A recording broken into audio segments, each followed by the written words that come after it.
microorganisms during the fermentation process which inhibits the growth of harmful microorganisms. Options are alkali and acid, acid and alcohol, alcohol plus alkali, and water.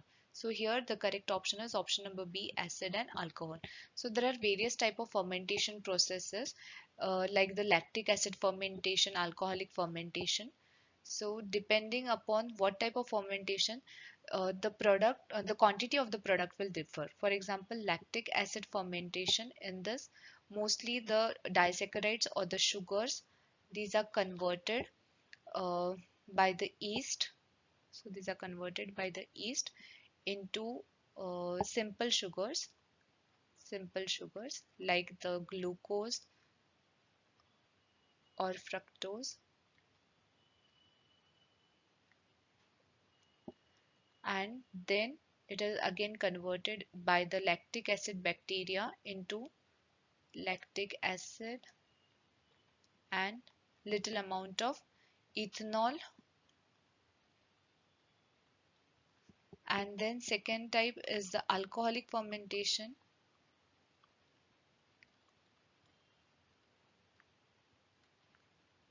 where the starch is broken down into sugars,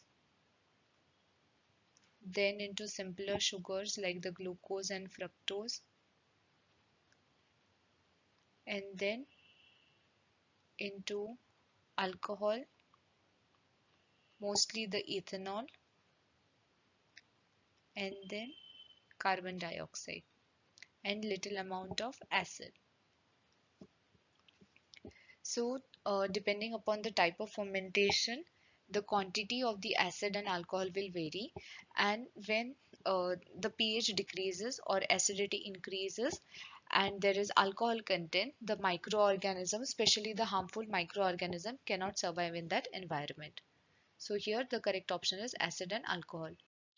Question number 2. Listeria monocytogenes is a harmful microorganism found in options are undercooked meat, soft cheeses, and unpasteurized milk. Option C is raw vegetables. Option D is all of the above. So here the correct option is option D, all of the above. So Listeria monocytogenes is a pathogenic.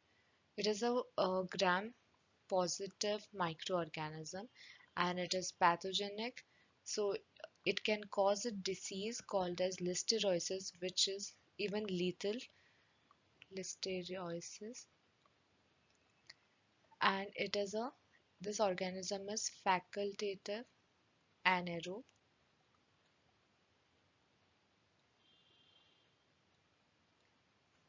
So this can grow in presence or absence of oxygen. It even grows at refrigerated conditions, can grow at refrigerated conditions.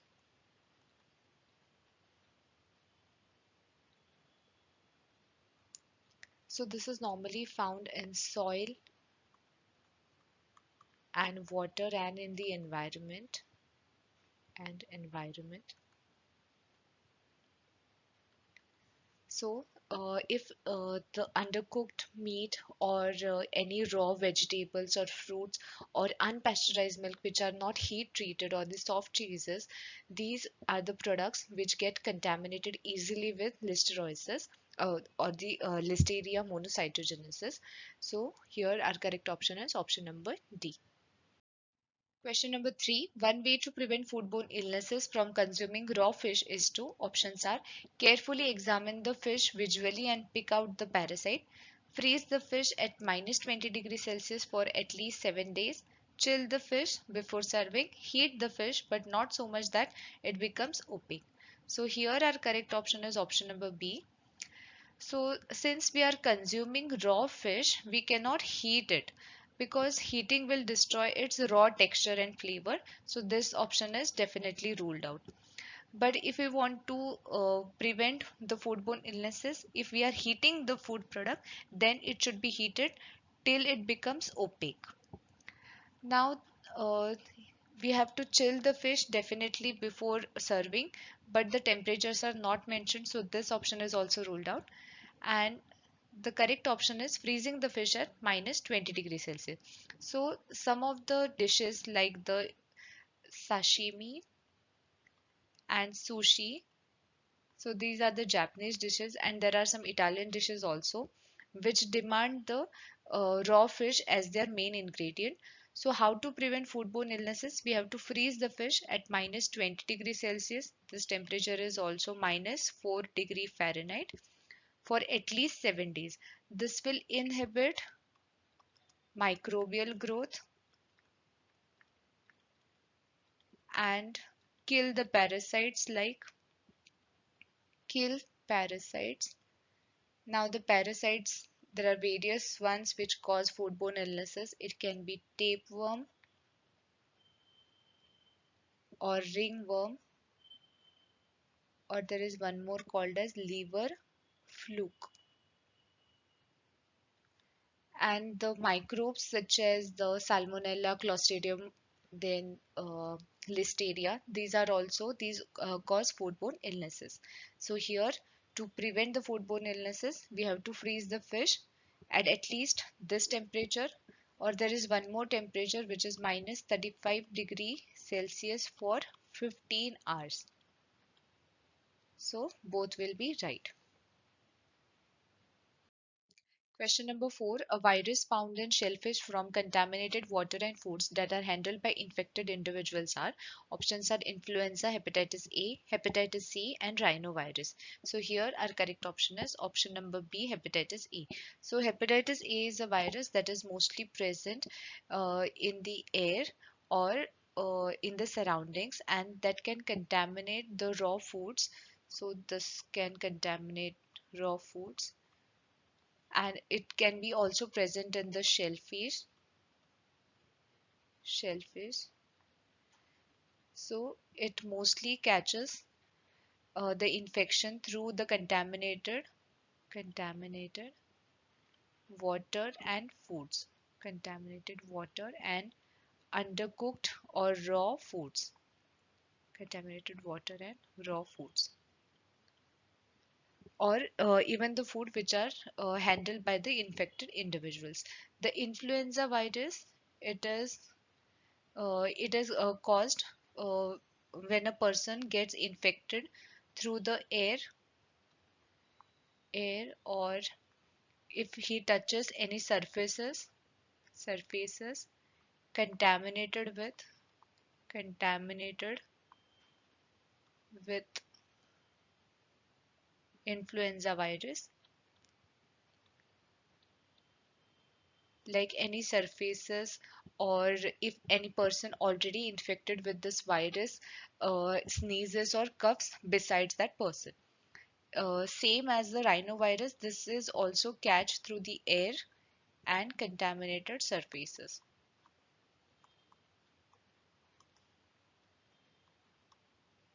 And the hepatitis C, it is caused when any person gets infection through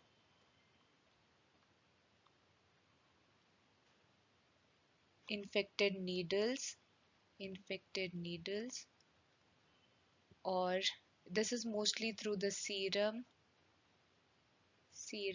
blood, or any type of mucus. So if a person is directly in contact with the infected needle which is having any type of serum, blood, or the mucus, that person can get hepatitis C. So here our correct option is where the contaminated water and food contain the virus is the hepatitis A. Question number 5. Safe methods for thawing foods include all the following except options are thawing under running water, thawing the food on the counter, in a sink of warm water, in the microwave. So here the correct option is option number B, thawing food on the counter. Now thawing is a process where we bring down the temperature of the food from the refrigerated temperature to room temperature. So thawing is from refrigeration temperature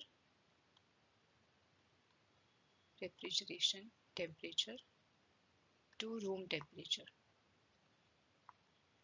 So to bring this temperature we can use various method. That is, we can thaw under the running water. So water will take up the heat from the refrigerated food, and it will warm the food. Second can be the sink of warm water. We can dip the food container or the food inside a sink of warm water. Last one is the thawing in the microwave. This is the best method because it will thaw the food faster. Now, thawing food on the counter is not safe because if the temperature is between 40 degree Fahrenheit to 140 degree Fahrenheit, which is also a danger zone, then at this temperature, harmful pathogenic microbes can thrive in. Pathogenic microbes can survive. So if the food is left for more than 2 hours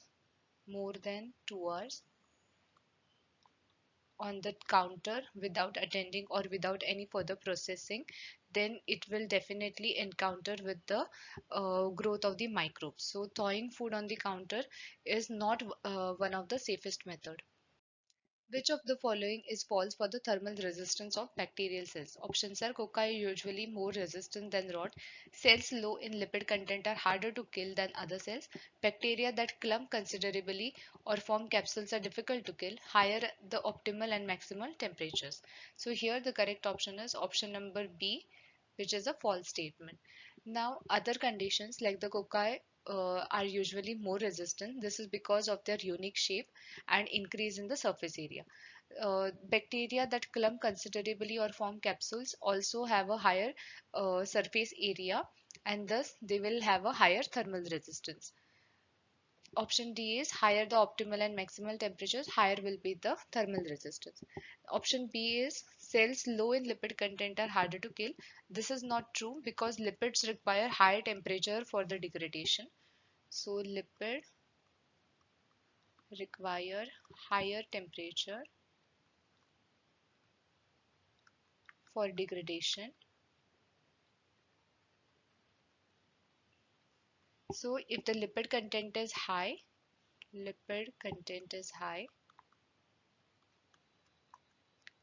it will have higher thermal resistance. Higher thermal resistance. So this statement is false in this case.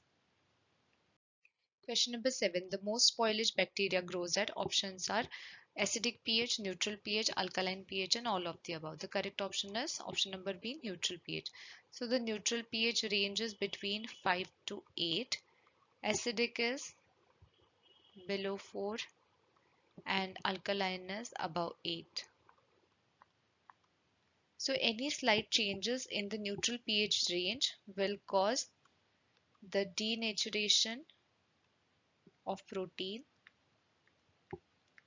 which eventually destroy the this will cause the destruction of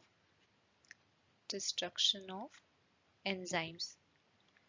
Enzymes are necessary for the catalyzation of reaction, which will eventually help the bacteria to grow. So if there is destruction of the enzyme, bacteria cannot grow. So the optimum pH range is mostly favorable at the neutral pH. Question number 8. The microbiological examination of coliform bacteria in foods preferably use. Options are Mekongke broth, violet red bile agar, eosin methylene blue agar. Option D is all of the above. So here the correct option is option number D, all of the above. So depending upon the various stages of the growth, coliform bacteria requires various types of agar, which include all these three. Question number 9. Which of the following acids will have a higher bacteriostatic effect at a given pH? Options are malic acid, citric acid, acetic acid, and tartric acid. The correct option is acetic acid.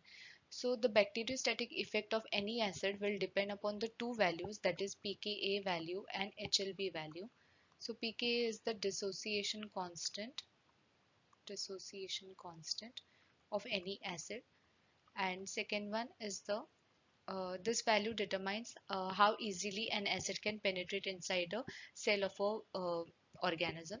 HLB is the hydrophile, lipophile, balance.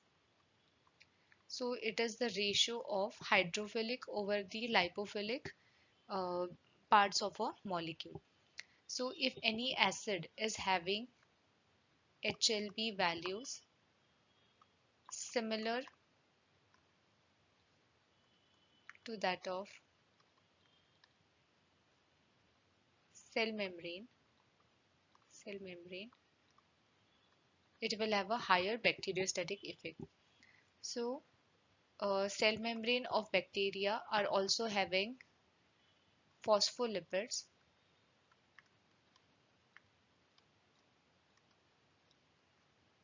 which are amphiphilic in nature, that is it is having both the parts, that is hydrophile as well as lipophile. So it is easier for the acid to penetrate inside because the structure is similar. So here the correct answer is acetic acid. The very next acid, uh, the acetic acid is also having uh, organoleptic and flavoring properties, so it is added for that purpose also besides the bacteriostatic effect. Question number 10. An examination of the presence or absence of organisms refers to options are incubation of a food suspension in an enrichment media. Option B is incubation of food suspension in an enrichment media followed by inoculation onto a suitable selective medium. Option C is incubation of food suspension in an enrichment medium followed by inoculation onto a non-selective medium. Option D is all of the above. So here the correct option is option number B, where incubation of a food suspension. So initially the organism has to be grown in a proper environment, so the enrichment media is provided, and once it grows properly, then it is inoculated onto a suitable selective medium where the other microorganisms are killed, and only that particular organism which we are examining is grown on a selective media. So here the correct option is option number B. What are the intrinsic factors for microbial growth? Options are pH, moisture, oxidation, reduction potential, and all of the above. Here the correct option is all of the above. So pH, the optimum pH for most of the microorganism is the neutral pH, but there are exceptions that some microorganisms can grow at a pH lower than 4. Second is the moisture. It is mostly called as the water activity.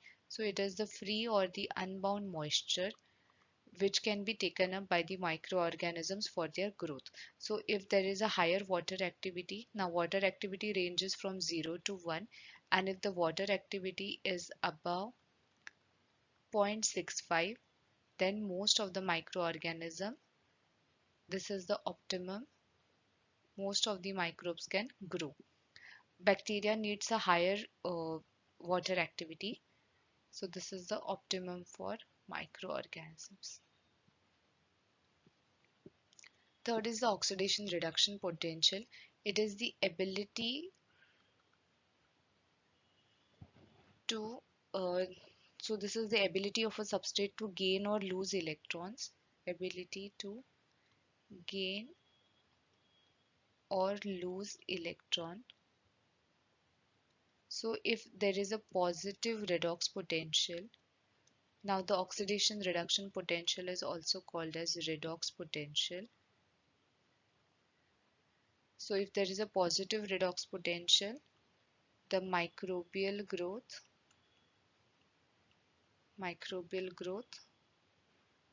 will increase.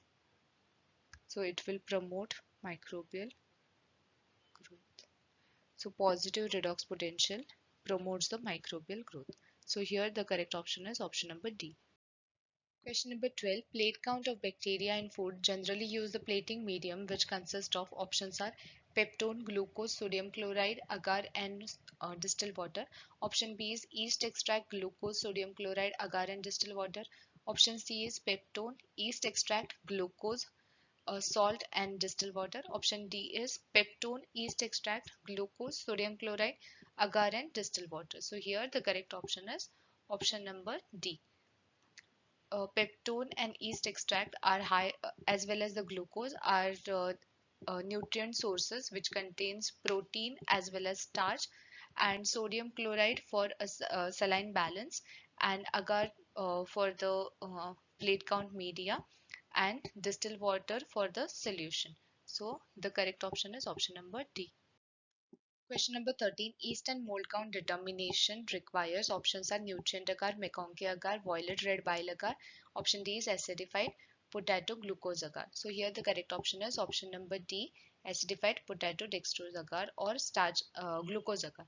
So this agar is rich in starch as well as sugars, which is favorable for the growth of fungi, yeast and molds, which require higher sugar content.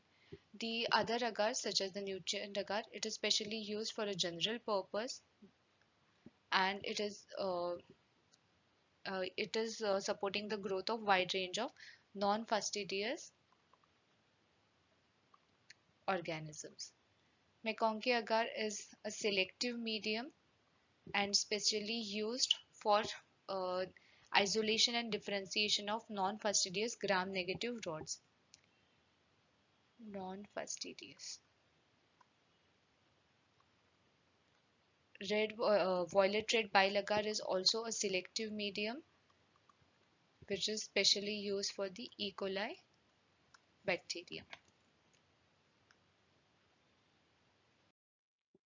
Question number 14. Aerobic colony count is also referred to as options are total viable count, aerobic plate count, standard plate count, and all of the above. Correct answer is option number D, all of the above. So this aerobic colony count or plate count, it determines the viable number of or the viable microorganisms in a given test sample, which are mostly the mesophilic bacteria. Mesophilic bacteria. So it is very important. This count is very important in determining the public health issues or the concerns which are caused by the aerobic microorganisms. So this is used to indicate the quality of raw material storage condition,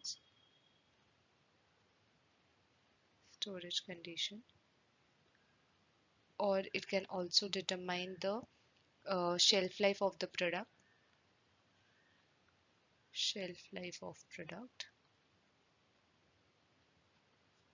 and it can also determine the changes that occur due to enzyme degradation. So here our correct option is all of the above. Question number 15. The time temperature combination for HTST pasteurization of 71.1 degrees Celsius for 15 seconds is selected on the basis of options are E. coli, Coxiella burnetii, Clostridium botulinum and Bacillus subtilis. So here the correct option is option number B, Coxiella burnetii. So this is the most heat resistant, non-sporulating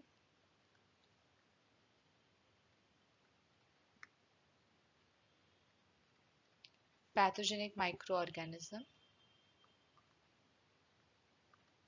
which causes diseases like the Q fever, pneumonia, and in other cases it can be even fatal or cause endocardiasis and vascular infections.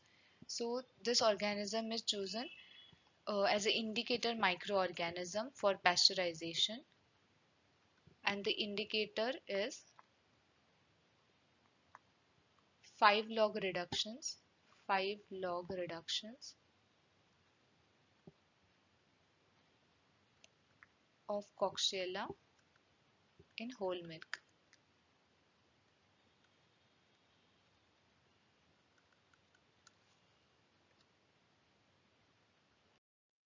Question number 16. Water activity can act as options are an extrinsic factor, a processing factor, an intrinsic factor determining the likelihood of microbial proliferation.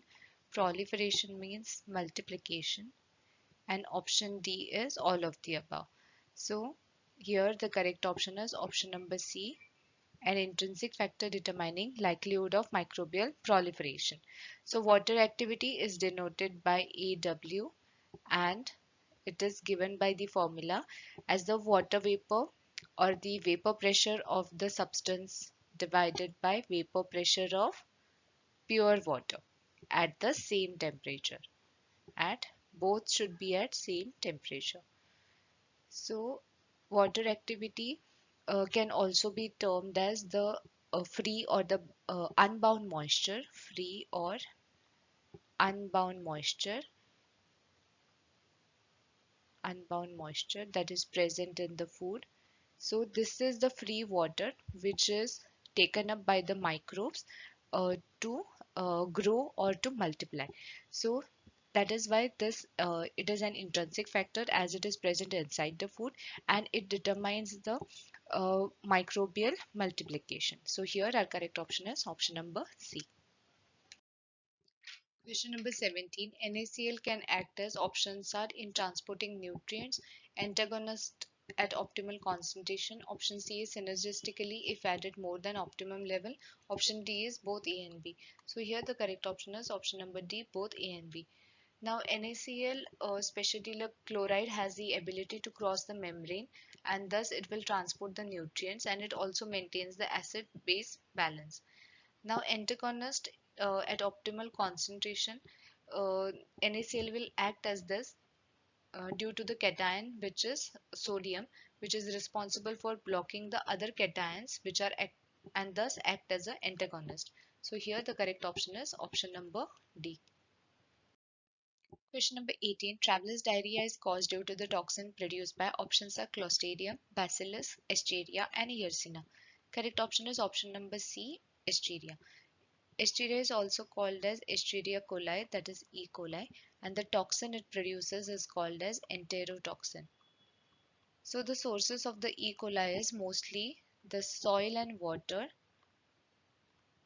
and if the soil water bodies are contaminated, then the E. coli outbreak can happen. This mostly happens during the traveling because the people which are if there are a lot many people traveling around, and if there are unhygienic conditions or poor sanitation conditions, this will definitely transfer from person to person or contaminated surface to the person. So unhygienic condition, unhygienic condition, then we have uh, poor sanitation, poor sanitation.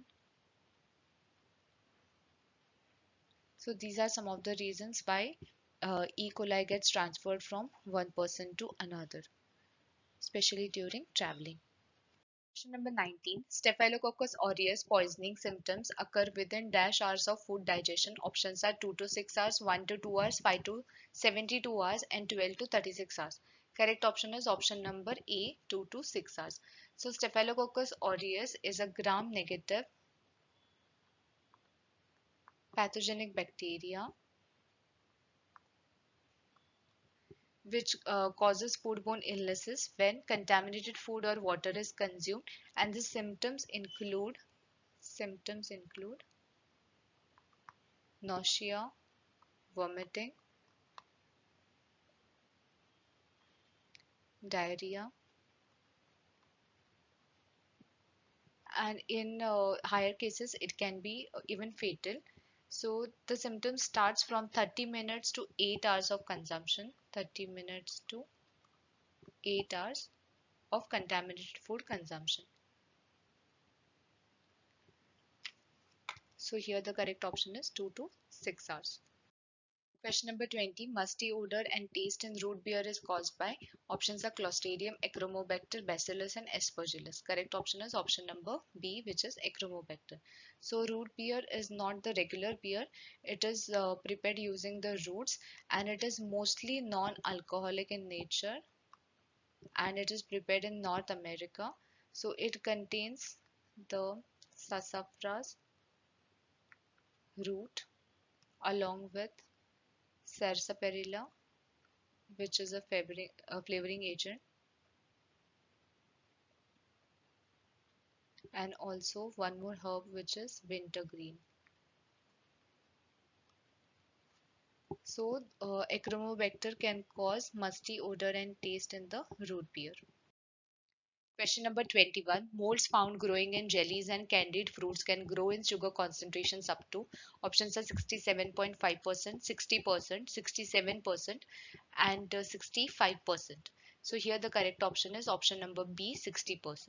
So molds can grow in sugar concentrations 60% or below. This much high concentration, the bacteria cannot survive. Only the yeast, mold and fungi, these category can survive up to 60%.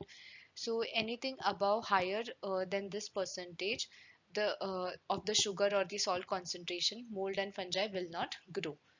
Normally, the allowable limits for jams and jellies is at least 65% solids. This will also set good jam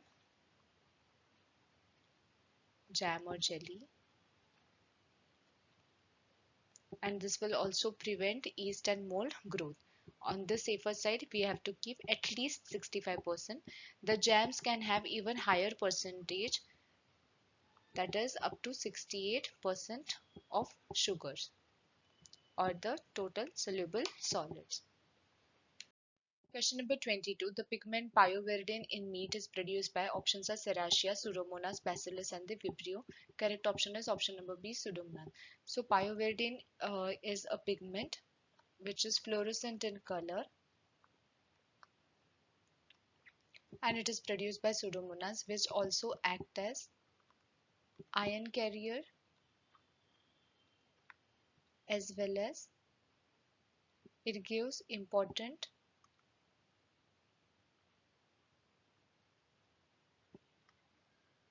structure to cells. It also acts as antimicrobial agent that blocks the action of other pathogenic microorganism and hence limit their growth. So this pigment is important, which is produced by Pseudomonas. Question number 23. Hay odor in eggs is caused by options are Sporotriticum, Enterobacter cloacia, uh, P. fluorescens, Pseudomonas fluorescens, and Cladosporium. So here the correct option is option number B, Enterobacter cloacia. So it is a gram negative. It is a gram negative, facultative anaerobe. Facultative means it can live in with or without the presence of oxygen. And it is a common contaminant, especially in the raw foods such as the raw milk, then cheese, dairy,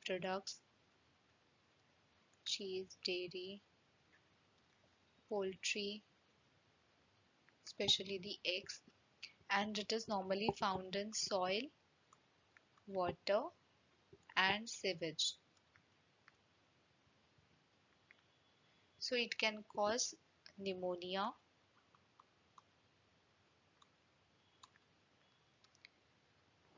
urinary tract infection, and it also causes hay odor in eggs.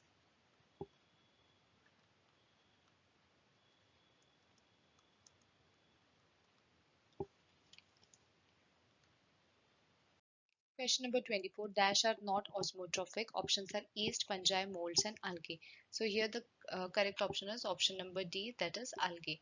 Now algae are, they synthesize their own food by photosynthesis.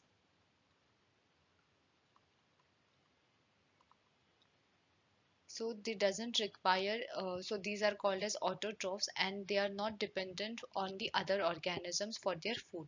Whereas the osmotrophs are the organism uh, which absorb the organic substances or the organic molecules from the solution.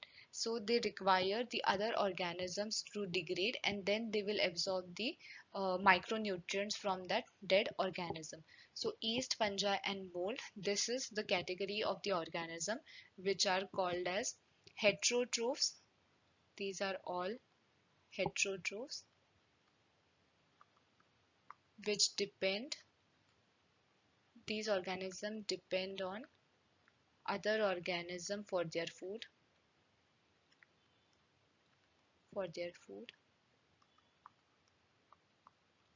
and these are also osmotrophs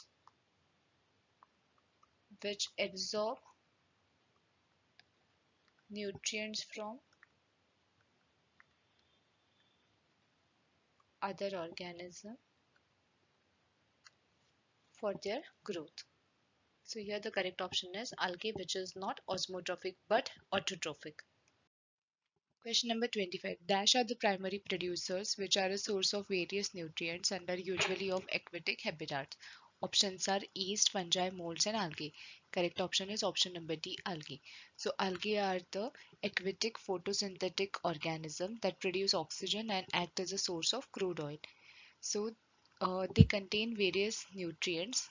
They contain vitamins, mostly the B vitamins, that is B1, B2, B6, B12, folic acid, pantothenic acid, niacinamide, etc. So the blue-green algae has the highest levels of proteins. So they also contain protein, the blue-green algae.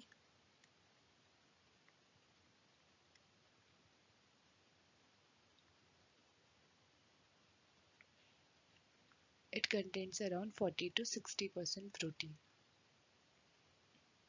So there are different types of algae which can be consumed as a food. So depending upon their colors, like the red algae, green algae, and blue-green algae.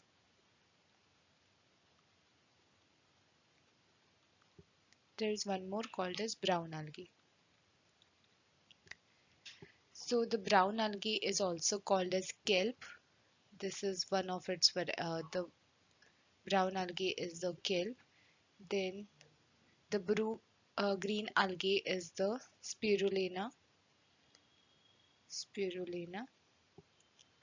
Then we have green algae, which is also the common terms are sea lettuce. There is one more called as sea grapes.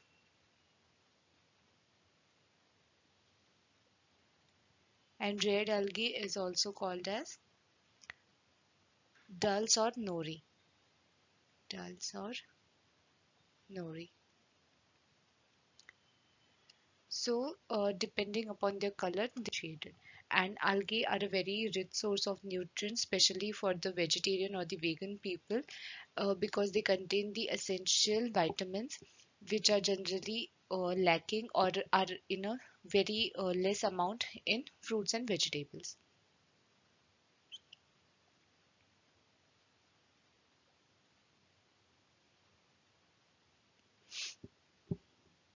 So we have come to an end of these 25 question MCQs. This is our online application which is named as Food Tech Online. It covers all the important set of questions and the subjects like the food engineering, food chemistry, food microbiology, and it has got various questions related to exams like FSSAI, GATE, state FAOs, etc. The link of this is given in the description box. So please join our app. Thank you for watching this video. Also subscribe to our YouTube channel FoodTech Online and join us on our social media applications. And please do like and share this video.